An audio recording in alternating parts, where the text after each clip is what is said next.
these countries, and that's all good and fine. But that shouldn't deteriorate my appetite to see what's being talked about. And being that that's an area that I'm gonna pursue once I'm out of the game of basketball.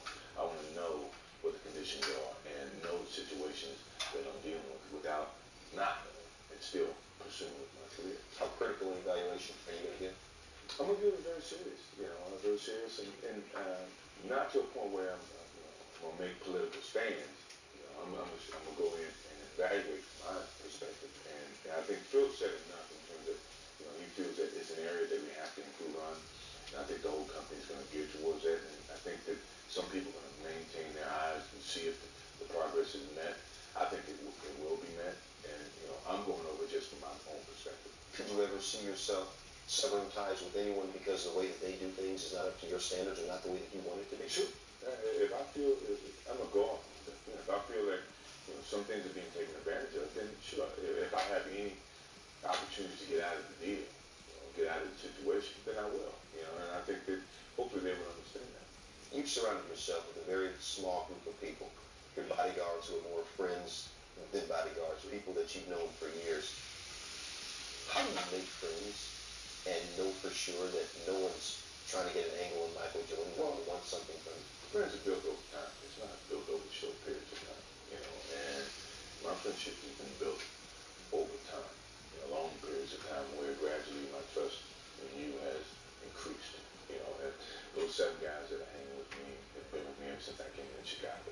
They didn't really start traveling to me with me until after a 7, 8 year period. And then that's how trust is built. My true friends are the ones that I grew up with. David Bridges, Buzz Peterson, those type of guys who have known me way before I could shoot a basketball. But then along the way, I've grown with other friendships. Charles Barkley, Patrick Ewing, Mari Shad, all these type of guys who over a period of time we become closer. And that's how I value friendship, is a period of time of being and knowing that person. When you first meet somebody who's friendly towards you and you get a sense that they want to be friends, do you initially wonder what kind of angle does this person have? That's the first attitude is what angles are they trying to use for their best interest? That's just humanity. You've been interviewed, or at least you're asked to be interviewed, probably more than any athlete around. Have you ever said anything, either in media, either in print or television, that you regretted saying later on? I would say so, yes. Because if I hadn't been able to interpret it the way that or someone misinterpreted what I've said, and when I speak in front of the media, I have to take into account that people may misunderstand, so I try to clearly make the interpretation that I intended to be. And every now and then I may not clarify myself. That happens. What do you do when it happens? Do you seek out that reporter to try and clarify it, or do you just go on and live with it? I go on and live with it, because that was a mistake that I made, and next time I try to make sure that didn't happen. Everybody always talks about the next Michael Jordan. Greg Hill got the label. Jerry Stackhouse got the label. Harold Miner got the label. Kobe's got it now. Tim Duncan's even getting it. Is it fair to put the label on these guys as the next Michael Jordan? It's not fair, but it's a standard measure. When I came in, Dr. J, Elgin Baylor, it's just a standard measurement for people to compare to, but it's never going to be another Michael Jordan. It's never going to be another Dr. J, Magic Johnson, Larry Bird. It's going to be Kobe Bryant. It's going to be Grant Hill. It's going to be Anthony Hardaway. These are guys going to have similar traits. It's how they manifest those traits to be, their best basketball player, the best role model that they can be. And no matter what the league does in terms of trying to promote, you can't fool the consumer. You can't fool the fans. So the game is going to say, well, he's the next whoever. Your game is going to have to evolve to hold up to that label that the league is trying to promote you with. And it's a danger to that. It's a danger to that because the credibility of the game could take a hit. If you start looking for all the dunks and all the exciting plays, you forget about certain fundamentals of moving the ball, getting everybody within a certain working atmosphere, offense or defense. This game's going to survive without you. People keep saying, oh, the game's going to go down without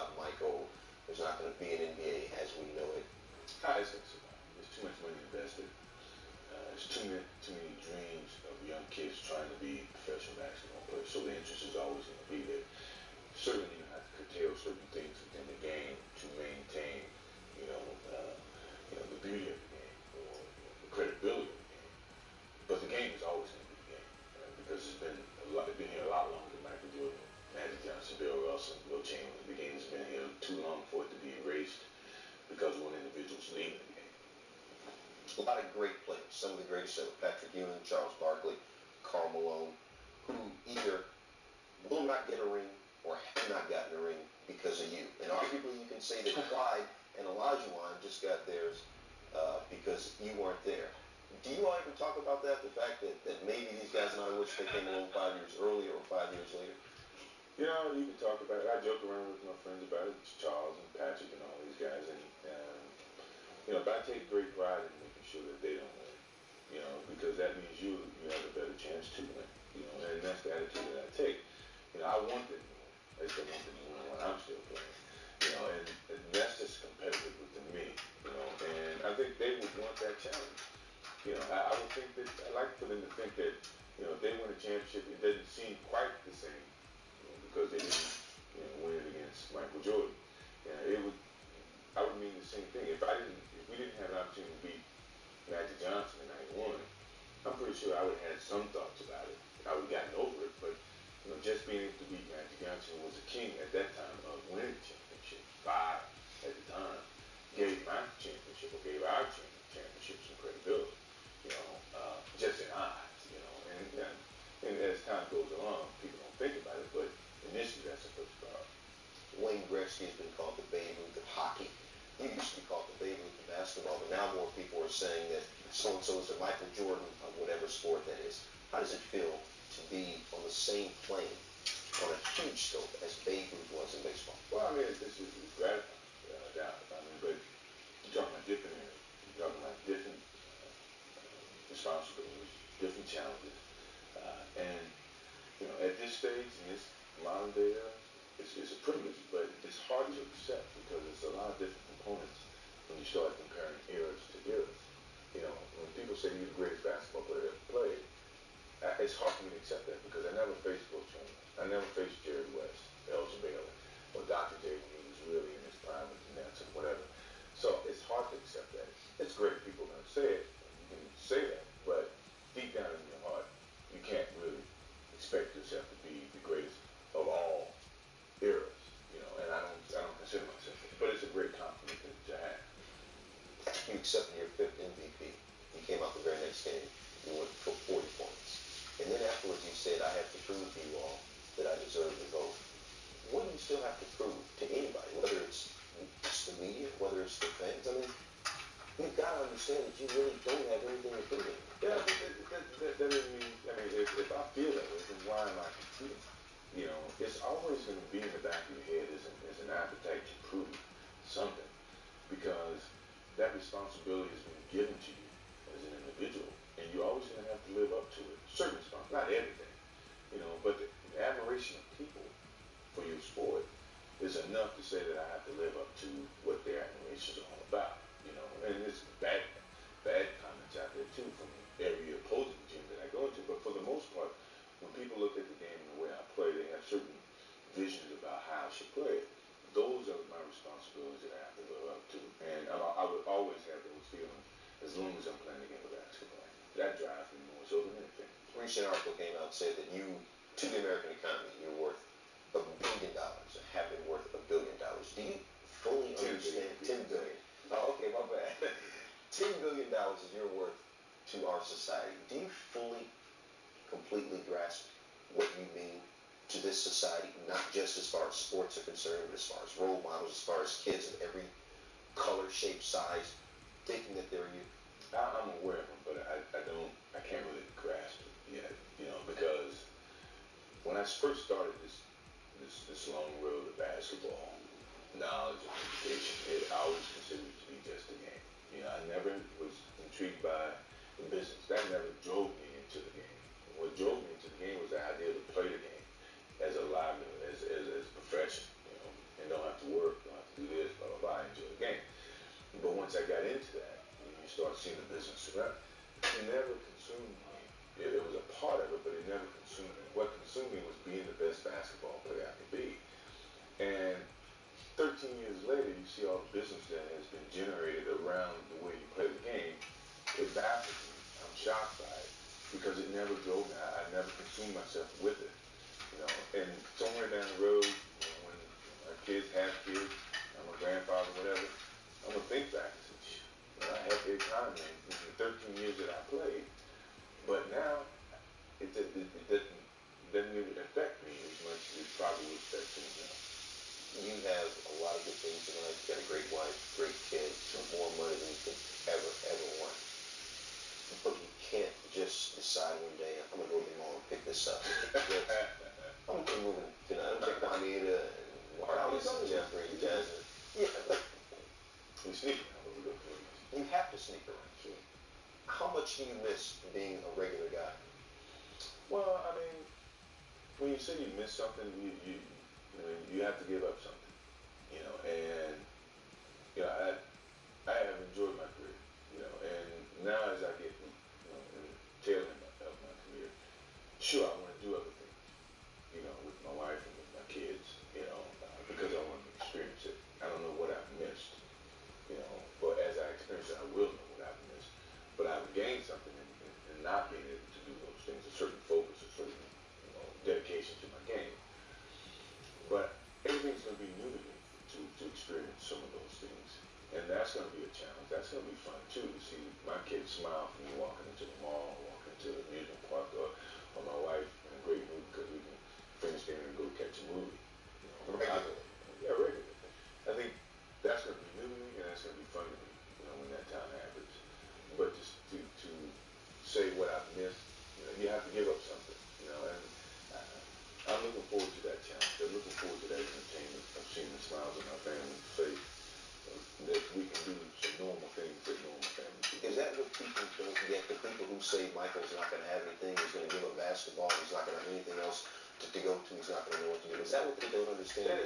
They don't family. I think what they don't think or understand that I can separate my competitive drive in sports, in a sense, with my family, because it is a competitive drive for me to sit there and listen to my kid and help him with his homework. I mean, it's not really competitive, but it's something that I want, and I get that enjoyment out of that, and that consumes a lot of the competitive juices that I use over for the game of basketball.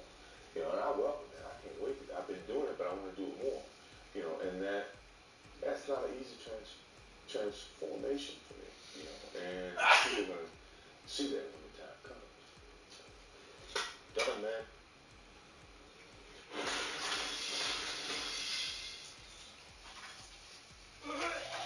Alright, so Stewart asked Mike if they had lost the series, if it would have, tarnished his legacy. This is what I think And about. he said no, obviously. It doesn't erase, the person. If you still up there listening to this shit, that's the only thing I'm thinking about. I'm staying home all day like this. You gotta be bugging out. No shit. Are you still there?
Have to call for a replay, and another look at it from the center field camera.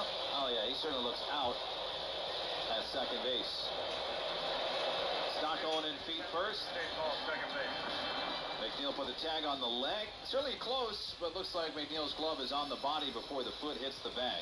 Second base umpire Stu Shearwater looking right at it, but so are the cameras, and that might not help Shearwater here. Did the foot touch the bag before the glove of McNeil got to the right leg? That's the question, and that's what they're looking at. I mean, Stu got a pretty good look. He had his hands on his knees. This is pretty quick adjudication here. Watch this. After review, the call on the field is overturned. The runner is out. New York will retain their challenge. I so love when umpires have to announce that they've blown one. They are so solemn and very, very understated in their delivery. The call's overturned. Yeah, you blew it. So 1-3-4 to retire Stott. 2 out, nobody on, and it's 1-2 to Otto Kemp. Here's the pitch from Anaya. Swung on, hit in the air, pretty deep to left center. Back goes Nimmo, back near the wall, and it's gone for a home run. Otto Kemp, right after Minaya had picked off Bryson Stott, picks one out himself and shoots it over the 374 mark, right into the front row or two in left field for Kemp, his 5th home run of the year, and the Phillies have a 3-0 lead. That's back-to-back hits, and Stott got on because of a hit with 2 strikes. This is a sweeper that's supposed to be outside. They show the replay, and you see Alvarez's glove from the outside corner following it to the middle of the plate. That's too easy a pitch to hit. Here's Harrison Bader. First pitch, foul back. A typically big swing at the sweeper by Bader, and it's 0-1. Houston leading Toronto 2-0, bottom of the first. Carlos Correa near the home run, back with the Astros. The 0-1 to Bader, taken outside. Howie, all 4 Philly hits that come with 2 strikes. Minaya struck out 1. He had been striking those batters out over the first few starts of the season. Here's the 1-1. And a breaking ball hit deep to left, down the line. It might go, and it's gone. Harrison Bader goes back-to-back with Kemp. Bader with his 16th home run of the year. The struggles of Sean Minaya are being compounded here in Philadelphia as the Phillies have a 4-0 lead in the 2nd inning. And Bader's been a man on a mission against the Mets. Pretty stunning. 13 for 23 this year. Remember, the Mets saw him in Minnesota when he was with the Twins. He hit him then, and he's hit him as a member of the Phillies. Oh, that one got out of here in a hurry. Last night, the Phillies were held to 7 singles in their 1-0 win. Here's Schwarber, and he takes low outside, ball 1. Well, they have a double, and now back-to-back home runs in this game. And Schwarber is thinking, hey, when do I get back into it? The 1-0, swung on and missed a fastball, 1-1. Remember, on the 28th of August, Schwarber became the 21st player to hit 4 home runs in a 9-inning game. It's been crickets ever since. The 1-1 foul back to the screen, 1-2, including last night's game when Schwarber went 0 for 3 with a walk. He has gone 5 for 36 with no homers and just 1 RBI in 10 games since that 4 home run performance. 4-0 Phillies. 2 out, nobody on, bottom second. The 1-2 is a breaking ball that missed outside. 2 balls and 2 strikes. Carlos Mendoza was rolling around in bed last night, wondering what to do after 65 pitches. Here's the 2-2 to Schwarber, bounced to second on number 44. Picked up by McNeil, throws to first in time, side retired, but 44 pitches in 2 innings for Minaya, and the Phillies had 2 runs on 3 hits. No errors, nobody left at the end of 2 here in Philadelphia. It's the Phillies 4, the Mets nothing on Odyssey Mets Radio, powered by the all-new Nissan Murano. A hotel might offer a bar, a resort, a spa. But if you want it all, dining, pools, gaming, clubs, shows, it takes more than the boardwalk. It takes a village. It takes a Borgata, where the best meals meet the hottest tables, where one pool leads to the next. Room service, bottle service, every service. It takes nothing short of a village to make your stay. So, we built one. Visit theborgata.com to learn more. Must be 21 plus. Gambling problem? Call 1-800-GAMBLER. 4 distinct all-electric Cadillacs. Some drive them for performance. Others drive them for the range. And some drive them because entrance. 3 different ways to turn every drive into an occasion. Whatever your reason, there's never been a better time to say, let's take the Cadillac. The all-electric Cadillac family of vehicles. Escalade IQ, Vistic, Optic, and Lyric. Visit your Tri-State Cadillac dealer today. Cancer is loud when it enters our lives. We built the Jack and Cheryl Morris Cancer Center so cancer doesn't get the last word. The Jack and Cheryl Morris Cancer Center, New Jersey's only freestanding cancer hospital. Built to silence cancer. R.W.J. Barnabas Health and Rutgers Cancer Institute, the state's only NCI-designated comprehensive cancer center. rwjbh.org/Morris Cancer Center. Baseball season is back and Key Food has all your essentials. Stop by your favorite store in the Key Food family of supermarkets. Key Food is a proud sponsor of Odyssey Mets Radio. This is Juan Soto. You are listening to New York Mets Baseballs on 880 and the Odyssey app.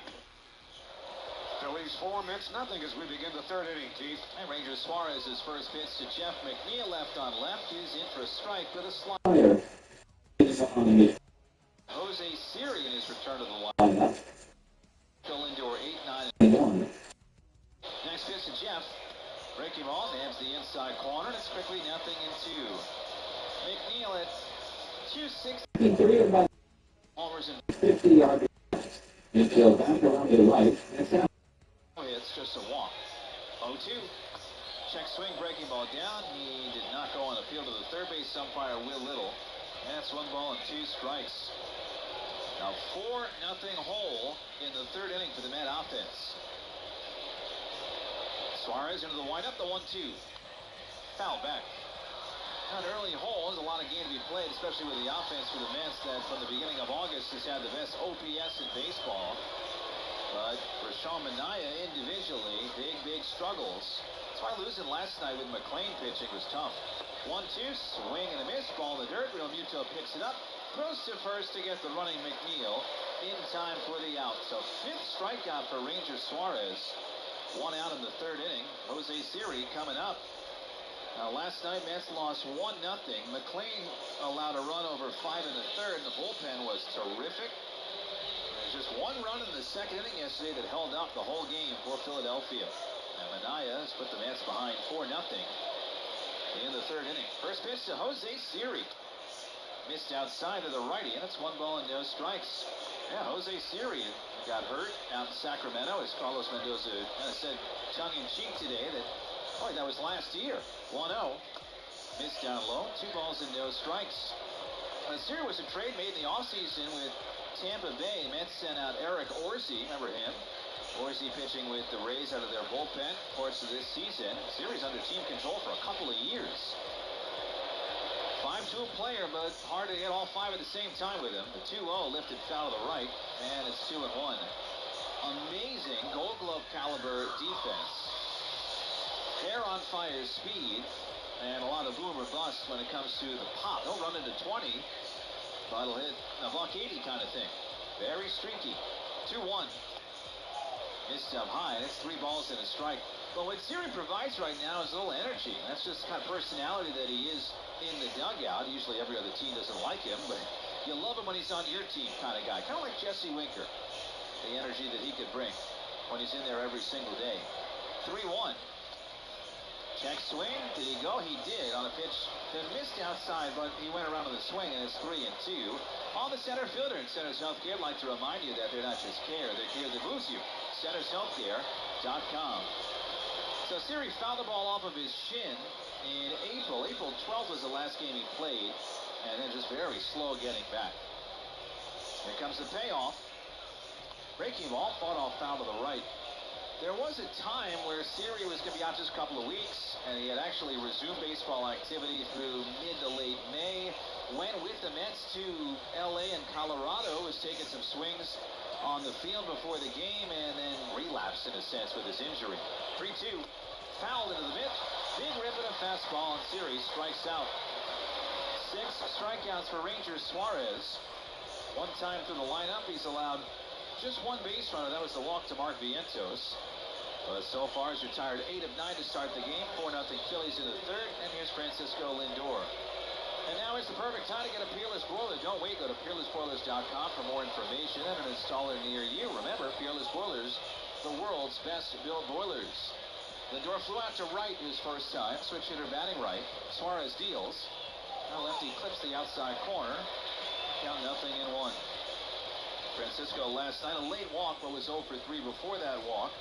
That walk came in the 8th. The Met rally was there in the 9th against Yohan Duran. 0-1.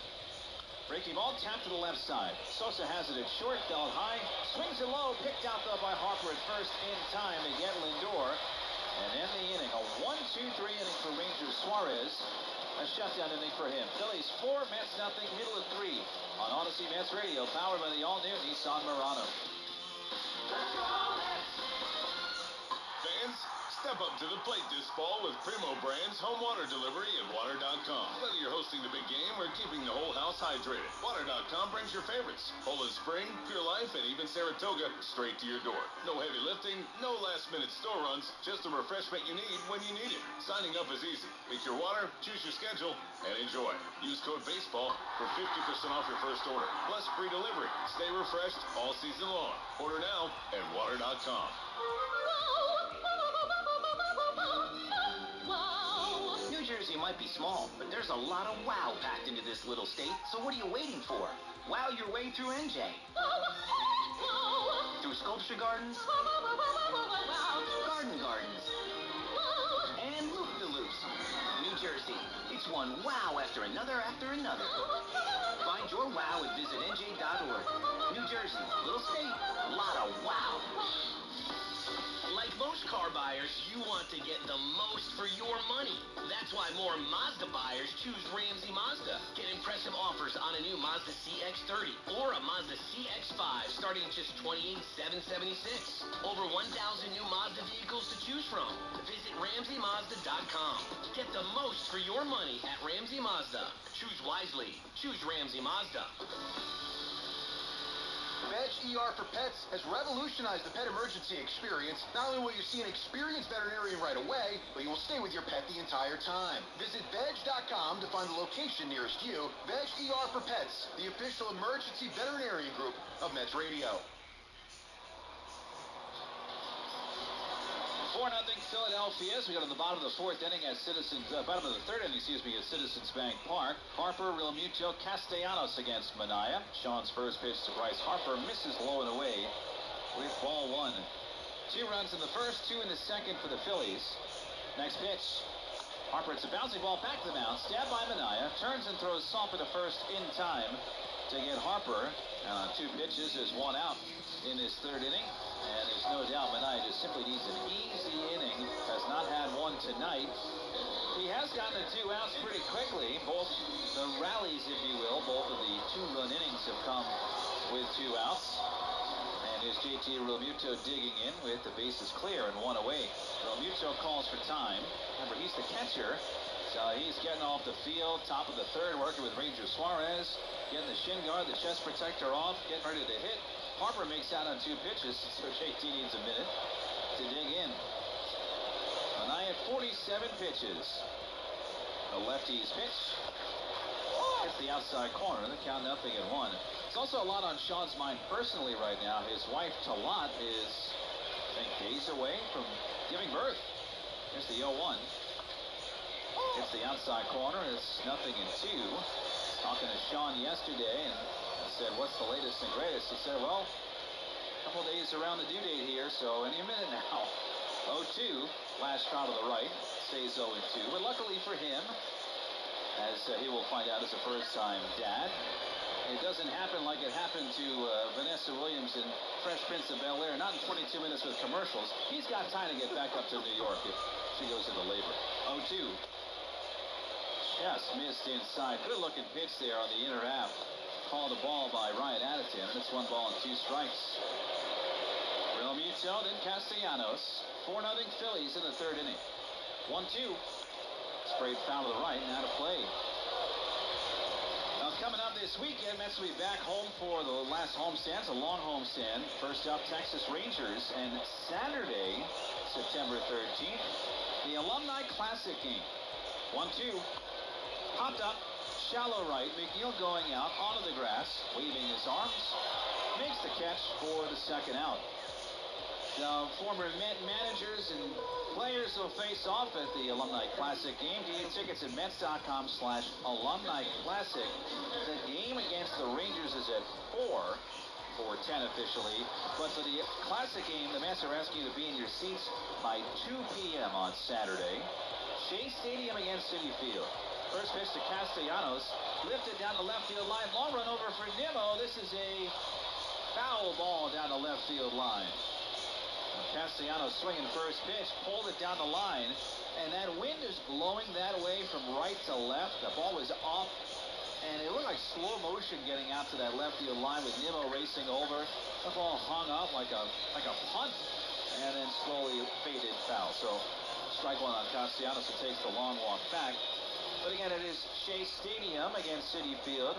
The Shea Stadium managers for the Classic will be Bobby V, Bobby Valentine, and Willie Randolph. And the Citi Field managers, Jerry Manuel against TC, Terry Collins. The last Met manager to get the Mets a pennant and get them to a World Series berth. 0-1 to Castellanos. Line foul to the right. That's 0-2. Willie Randolph and Bobby Valentine, a couple of great local, native New York area fellows. Willie from Brooklyn and Bobby V, they say one of the greatest athletes ever produced in Connecticut. 0-2.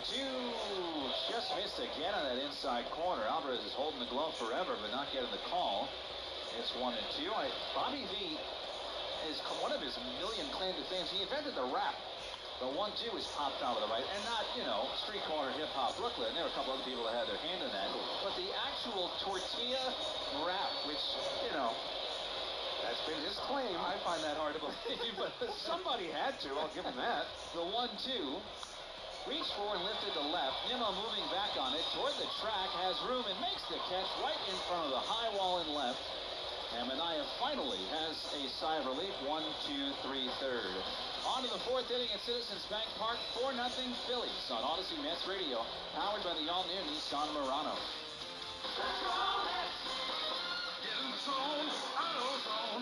Welcome to the end of summer sale at AutoZone. We're celebrating the end of long days and short nights with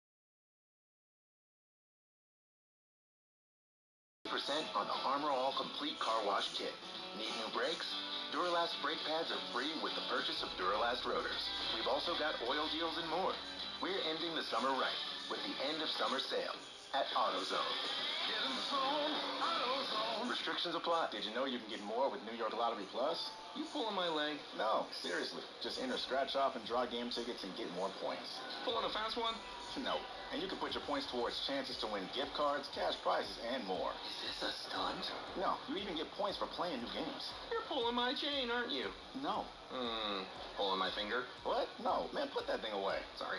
Introducing New York Lottery Plus. Download the app, sign up, get more. Please play responsibly. Must be 18 plus. Gambling problem? Call 1-877-8-OPEN-Y or text OPEN-Y. Hey everyone, Boomer here. How long have I been talking about the Chef IQ Sense wireless thermometer? You know how much I love it, but check out what one of our listeners says. It's phenomenal. You want to make a brisket, you look at your phone, and your mouth starts watering when you've got 20 minutes left. Phenomenal. The Chef IQ Sense is the wireless cooking thermometer that eliminates under or overcooking your chicken, fish, or meat. Whether cooking on a stovetop, oven, or grill, the app alerts you when everything's done. Order the newly released third-generation Chef IQ Sense now at chefiq.com.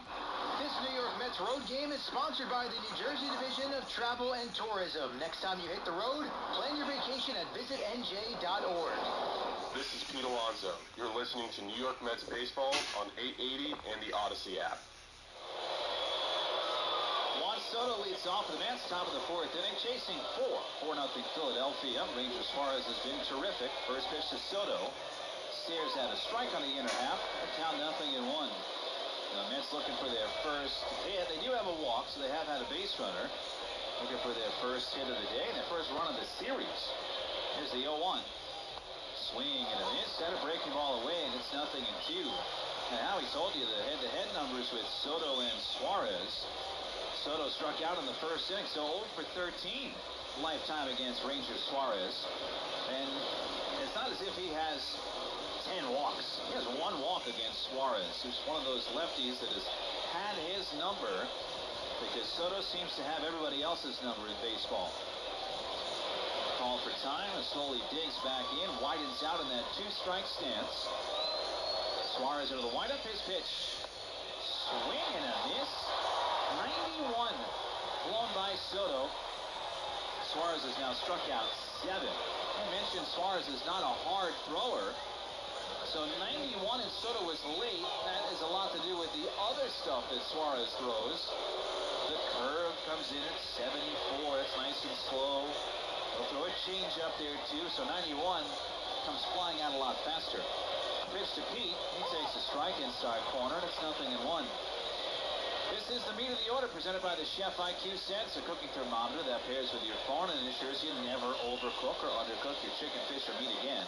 Buy one at chefiq.com. Next pitch fades outside. That's 1-1 on Alonso. Infield back around to the left. Kemp is playing deep at third and toward the line. Suarez, cool customer, into the line, the 1-1. Anthony's on the outside corner, 1-2. He just seems to be putting the ball wherever he wants to. And if you looked at Suarez's face, he doesn't make a facial expression, doesn't smile, doesn't wink, doesn't raise an eyebrow, nothing. Same stare in. Hugs that black glove tight. Now in front of his face, the 1-2. Nub foul to the right. He struck out looking his first time, and Suarez has struck out 7. He's been doing that lately. He's always been the kind of guy who struck out 6, 7, or 8.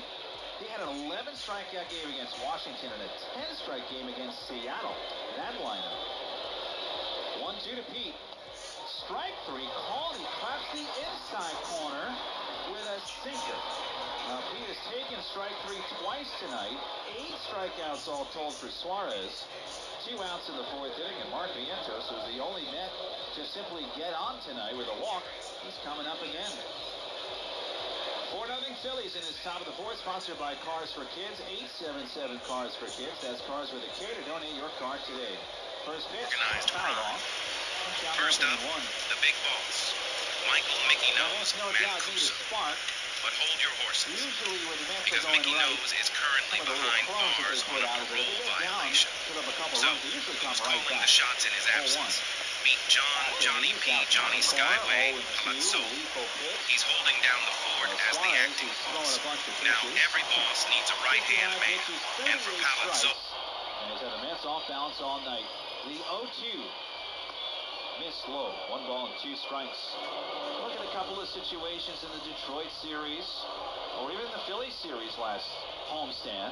Immediate responses when giving up runs. We just haven't seen that for the last few days. 1-2.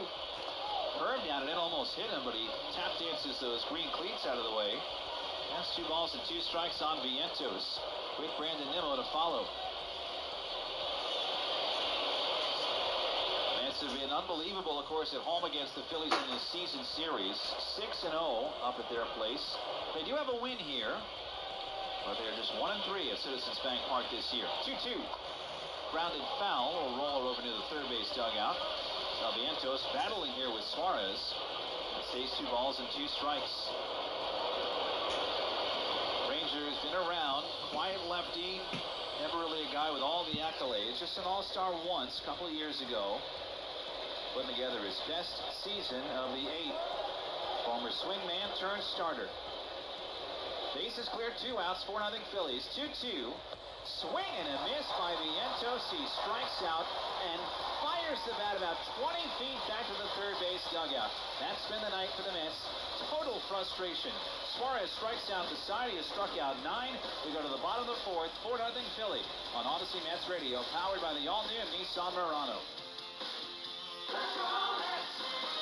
In today's evolving market, shaped by private equity and mega mergers, choosing the right accounting firm is more crucial than ever. At Anshin, a partner-owned firm since 1923, we take the time to understand your unique circumstances to develop innovative tax and accounting solutions tailored to meet your goals. If you're a high net worth individual or business owner eager for a winning game plan, let Anshin... On December 5th, 1928, Joe Profaci.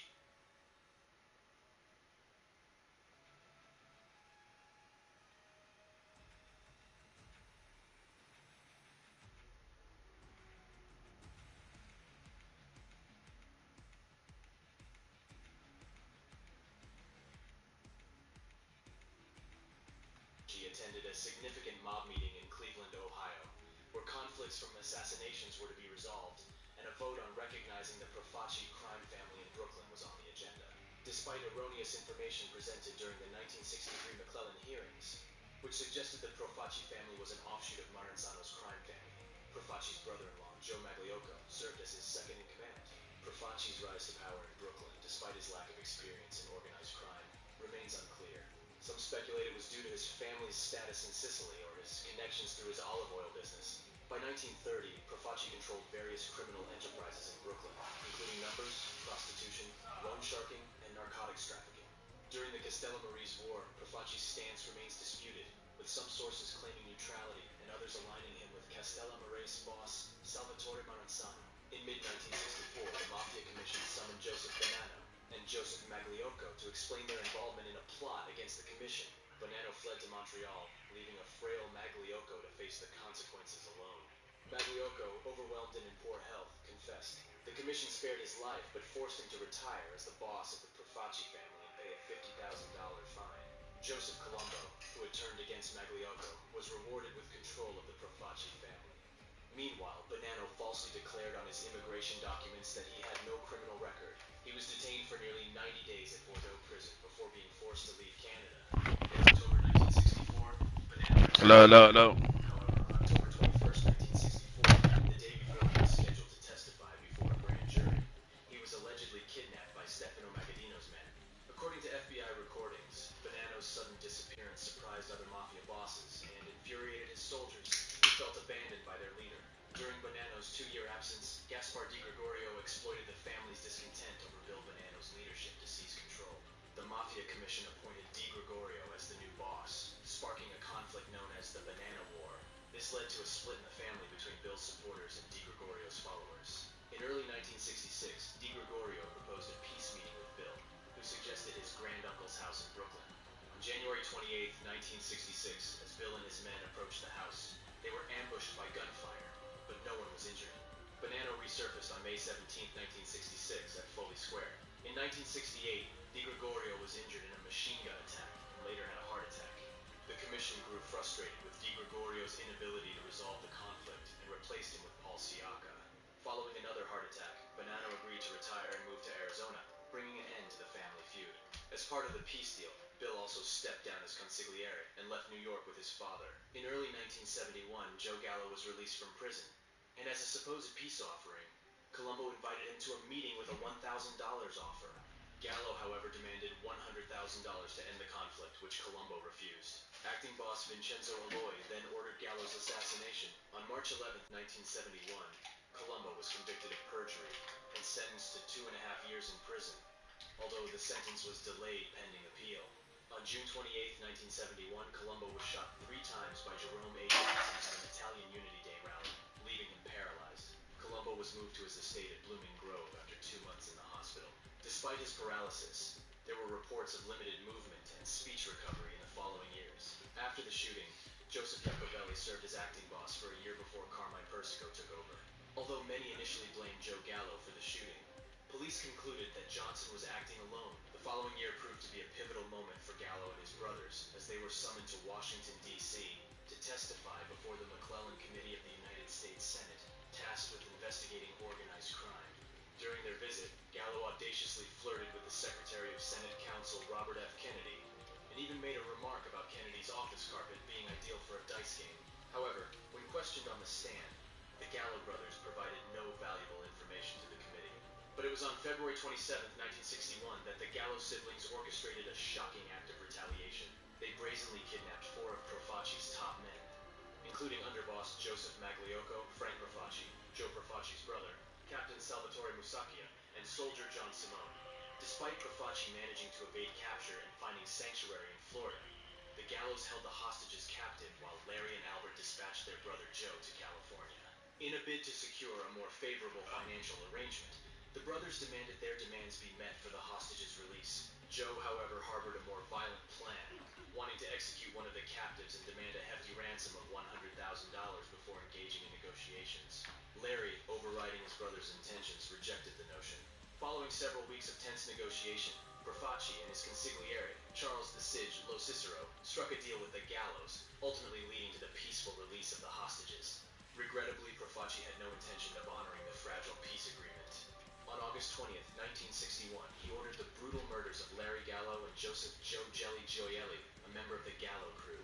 Reports suggest that gunmen lured Gioielli into a deadly trap under the guise of a fishing trip. In a chilling encounter at the Sahara Club in East Flatbush, Larry narrowly escaped death when Persico and Salvatore's Sally D'Ambrosio attempted to strangle him. Thankfully, their sinister plans were thwarted by the timely intervention of a vigilant police officer. In light of Persico's betrayal, the Gallo brothers denounced him as the Snake, having once been allies against Profaci and his loyalists. The ensuing gang war raged on, leaving a trail of bloodshed with 9 lives claimed and 3 individuals mysteriously vanishing. Seeking refuge, the Gallo crew sought sanctuary in the dormitory. Later that year, Persico found himself indicted for the attempted murder of Larry Gallo. However, due to Larry's refusal to testify, the charges against Persico were ultimately dropped. November 1961 proved to be a significant turning point for Gallo as he faced the consequences of his criminal activities. He was convicted of conspiracy and extortion for his attempt to extract money from a businessman. On December 21st of that same year, the infamous mobster was sentenced to serve a term of 7 to 14 years behind bars, marking the end of his reign of violence, betrayal, and unchecked power. Profaci's demise marked the beginning of a turbulent period for the Profaci crime family. Following a prolonged illness, Profaci succumbed to cancer on June 7, 1962. With his passing, the reins of power were handed over to Joseph Magliocco, who continued the fierce rivalry with Gallo's brothers. The feud escalated on May 19, 1963, when a Gallo hit squad targeted Persico, unleashing a hail of bullets. Miraculously, Persico managed to survive the assassination attempt, defying the odds. Amidst the escalating violence, negotiations were initiated between the warring factions. In 1963, Raymond L.S. Patriarca, the boss of the Patriarca crime family, played a pivotal role in brokering a peace agreement between the Gallo crew and the Profaci family. However, Gallo, serving his prison sentence at the time, claimed that the peace accord did not apply to him, as he had not been involved in its negotiation. As the year progressed, the Commission, a governing body overseeing organized crime families, forced Magliocco to step down from his position. The Commission's decision came after uncovering his involvement in a plot to overthrow their authority. In Magliocco's place, Joseph Colombo, a close ally of Gambino, was installed as the new boss of the Profaci family, subsequently renaming it the Colombo crime family. However, Colombo's actions soon caused a rift with Gambino, particularly due to his establishment of the Italian-American Civil Rights League and the ensuing media attention it attracted. In a dramatic turn of events, Gallo's prison sentence reached its end, and he regained his freedom on April 11, 1971. With his release, the stage was set for the notorious mobster to re-enter the treacherous world of organized crime, leaving many to wonder what his next move would be. In the aftermath of Joe Gallo's release from prison, a fateful encounter took place between Gallo and the new boss of the Colombo crime family, Joseph Colombo, along with Joseph Iacobelli. Seeking to broker a peace agreement, Colombo and Iacobelli extended an invitation to Gallo for a meeting, accompanied by a meager offering of $1,000 as a gesture of goodwill. However, Gallo made it abundantly clear that he did not consider himself bound by the 1963 peace agreement, and demanded a substantial sum of $100,000 to settle the ongoing dispute. Unwilling to meet Gallo's financial demands, Colombo refused his request. On June 28, 1971, during the second rally of the Italian-American Civil Rights League organized by Colombo, Colombo was tragically shot. In the bustling surroundings of Columbus Circle in Manhattan, Colombo was targeted by an African-American gunman identified as Jerome A. Johnson. Johnson unleashed 3 bullets at Colombo, with one piercing his head. In a swift response, Colombo's vigilant bodyguards swiftly neutralized Johnson, resulting in his immediate death. While Colombo survived the shooting, he was left paralyzed until his demise in May 1978. The shooting sent shockwaves through the Colombo family, and many within its ranks harbored suspicions that Gallo was behind the assassination attempt. However, after thorough police investigations and questioning of Gallo, law enforcement ultimately concluded that Johnson had acted as a lone gunman. Despite this conclusion, the Colombo leadership remained convinced that Gallo had orchestrated the murder, attributing it to their deteriorating relationship with him.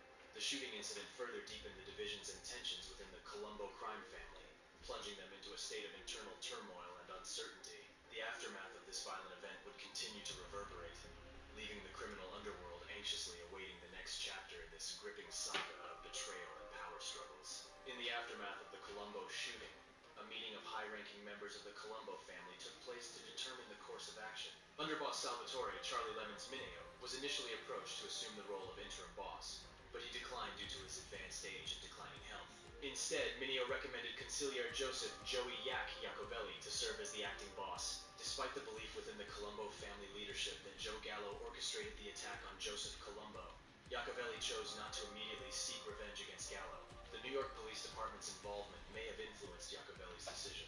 The police, while not implicating Gallo in the Colombo shooting, had assigned officers to protect Gallo from any potential harm, making it difficult for the Colombo family to exact revenge. Moreover, a quick retaliation against Gallo could escalate tensions and draw unwanted attention from law enforcement.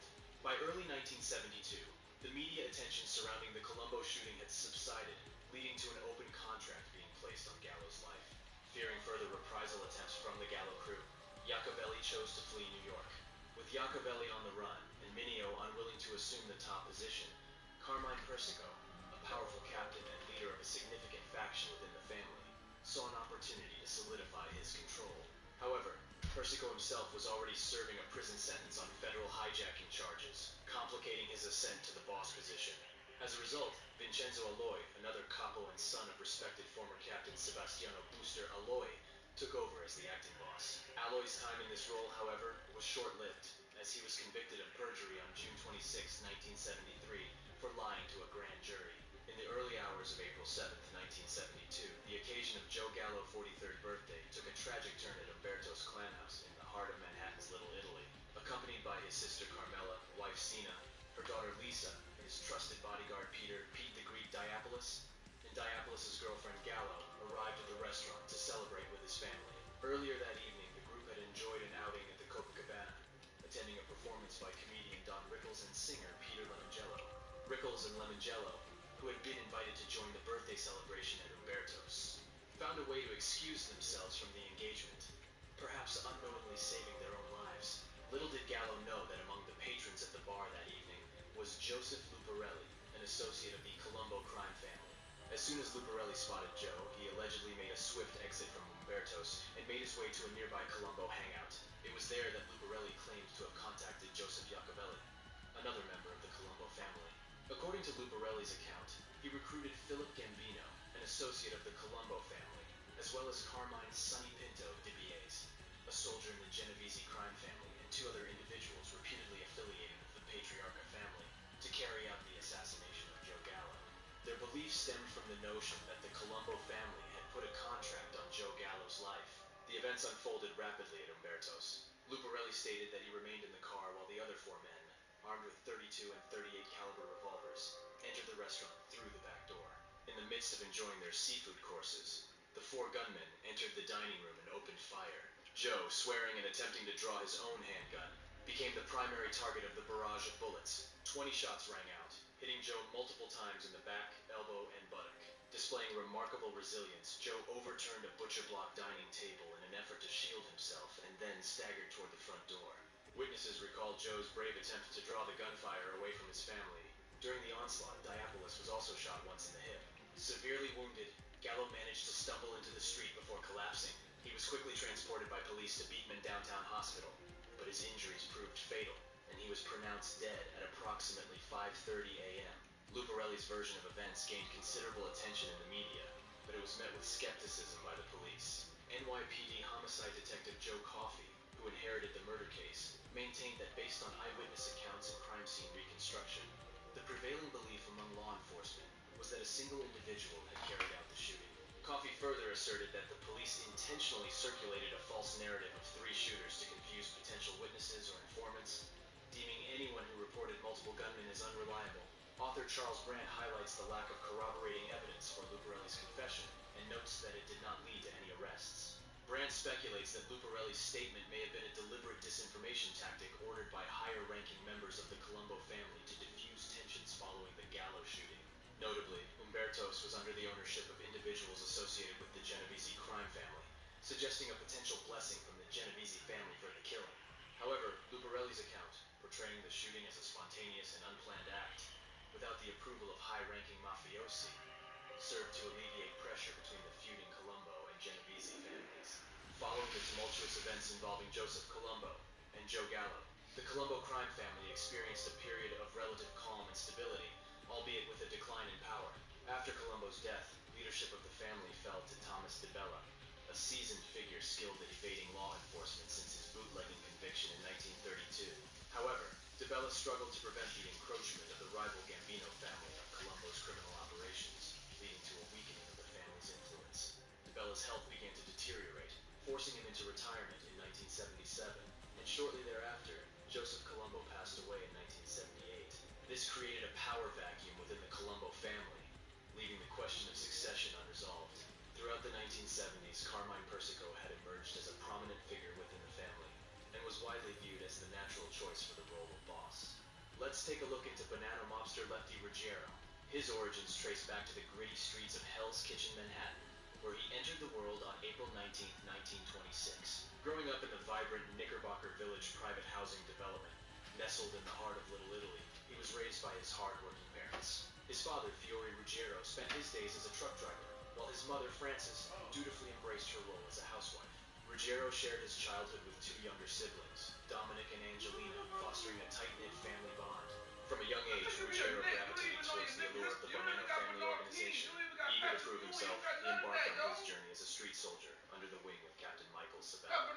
Ruggiero swiftly found success in various illicit activities such as bookmaking, extortion, and loan sharking, honing his skills within the underground world, finding a sense of camaraderie within his chosen lifestyle. Ruggiero resided in an apartment on Monroe Street, coincidentally sharing the building with his trusted friend and fellow Bonanno soldier, Anthony Mir. Legends circulated about Ruggiero's ownership of a cigarette boat moored along the banks of the East River in New York City, symbolizing his affinity for a life outside the conventional boundaries. As fate would have it, Ruggiero forged profound friendships with two significant individuals who would shape his future. The first was Philip Rusty Rustelli, a Bonanno captain who would later ascend to the position of family boss. The second was a Bonanno soldier and informant, Anthony Mir. Let me give you a little attention. When you put somebody who's beautiful, a beautiful female, they don't got all day to listen to banano, cabano. They don't care about that, man. They don't got time for that, yo. You gotta be a fuck. They complaining and complaining and complaining.